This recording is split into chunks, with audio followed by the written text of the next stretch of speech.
outlook and these crazy ranges and lack of liquidity in these things, what are you kind of thinking going into the end of the year?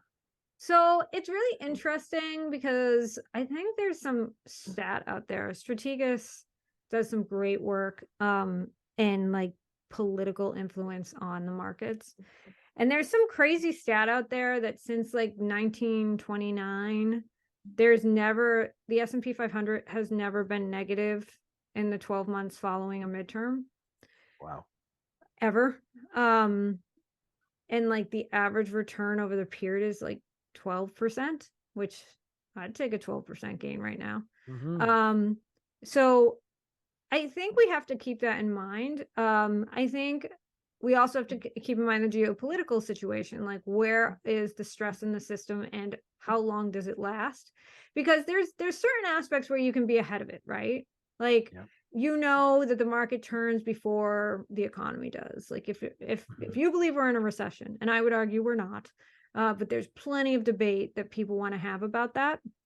Um, if you believe that we're in a recession, the market turns about 6 months prior to when the recession ends. As a matter of fact, if in the financial crisis, you got your biggest gains between December and June, that Hmm. 6 month period. And I don't think the recession officially ended till like June of that year.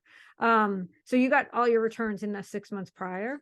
So it's really important to be ahead of it. But then there are also things out there that are critical in the macro environment that it doesn't matter how economies are doing if there's stress in the system in these areas, like zero COVID in China and the Ukraine war. That's going to affect energy prices no matter what. So energy to me is an area that I'm spending a lot of time. I also have been spending a lot of time on like defense stocks. Okay. We haven't been as a country investing as much in defense as we have in the past. And my friend who works in that business always says, like, no one wants to spend on defense until they realize what happens if you don't spend on defense. Hmm. Um, it's really important to have that money spent before you need it. You Exactly. do it when you need it. Yeah. So you got to be ahead of the game. And a lot of people also don't realize that a lot of military spending is the reason we have things like GPS and the internet and Yeah. all of those things. So, True. you want to look at that. And one of the things that I realized is that a lot of government money, especially in defense, is going into blockchain technology. So we can have a huge argument about how crypto has imploded, but I would argue that reminds me a lot of tech in the 90s. Hmm. Um, you There was a lot of carnage and lot Oh of yeah, a lot of casualties, right? definitely. Pets.com, that's like the poster child. But there was a Exactly. lot more than pets.com. Like Yeah. there was serious casualties, and Oh yeah. of like the thousands of .com companies that launched, like 5 survived. But there it didn't mean that like tech was dead. It just meant like the speculation was dead and the FOMO of like anything and everything will work, which some of us were warning from the beginning, like, folks, this is not how it works. And it was like, no, you don't know what you're talking about. You're an old fogey. Like, crypto is the next big thing, Bitcoin this. And like, well, no, that's not really how it works. Like, speculation works until it doesn't. And when it doesn't, it's bad. It implodes. And when there's a lot of speculation in the system and everybody's chasing the returns, it allows for a lot of bad actors. And that's what happens. That's Definitely. why you have the FTXs and all of those Yep. things, is because when everybody wants to get a piece of it, they'll Yep. invest in anything. They don't do any due diligence, and it allows for bad Exactly. actors to succeed. Exactly. So this reminds me a lot of that. I actually think the future for blockchain technology is huge, and a lot of defense and government agencies are spending money on blockchain. Hmm. Um, I There's some big government contracting conferences out there, and most of the booths are AI and blockchain. Yeah. So that's a place I'm spending time. I want to look at people who are using the technology. It's not about Bitcoin. Right. Ethereum's different because Ethereum's blockchain is super flexible, and like half the crypto that's out there, like Solana and Cardona and all that stuff, that's like built off Ethereum. So like Ethereum is really different in my opinion. It's getting baby with the bathwater kind of thing.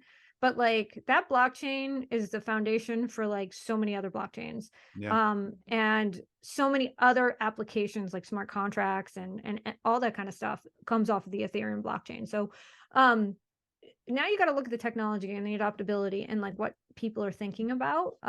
As I mentioned, there's a company that I'm working at, a startup. We're doing some fundraising right now, to kind of get our seed round done.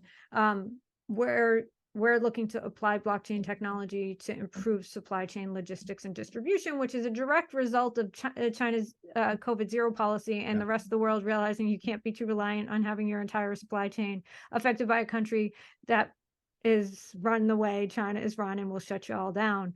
And that's why I won't touch, while I like semis right now, like, and I can make a case for semiconductors long term because they are so much a part of a lot of the disruptive technology that's happening.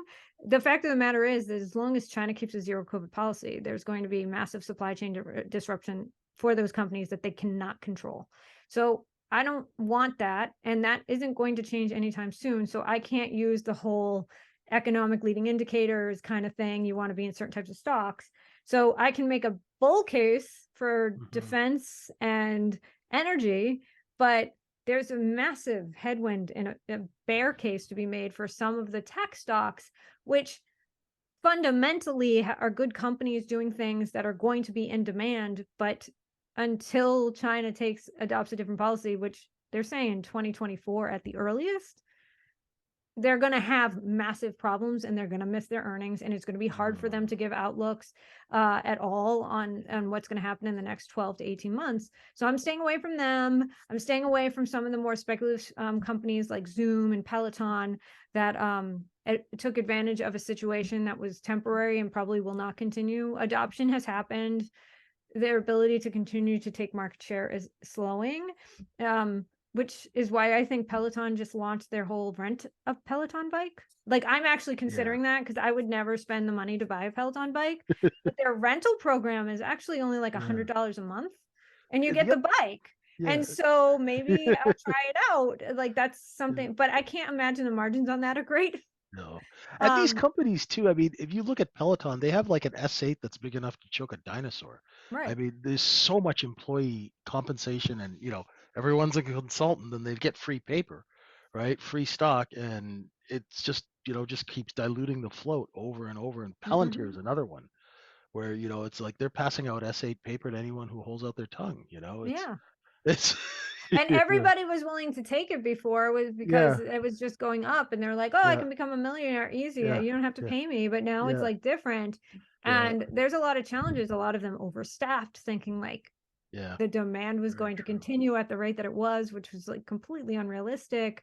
But the market got excited and they got caught up in like the hmm hype themselves. Like AMC is another great example of that. Although AMC was smart in that it took advantage of that market to, get better financing, Yeah. improve some of their capital structure. hmm It's still, business still has issues. GameStop's another company that was able to do that. I think AMC has a better chance of survival, because they were able to do that, and because the disruption to their core market was temporary. At GameStop, it's a different story, Yeah. and I'm sure I'm going to piss off a bunch of people by saying that. That's okay.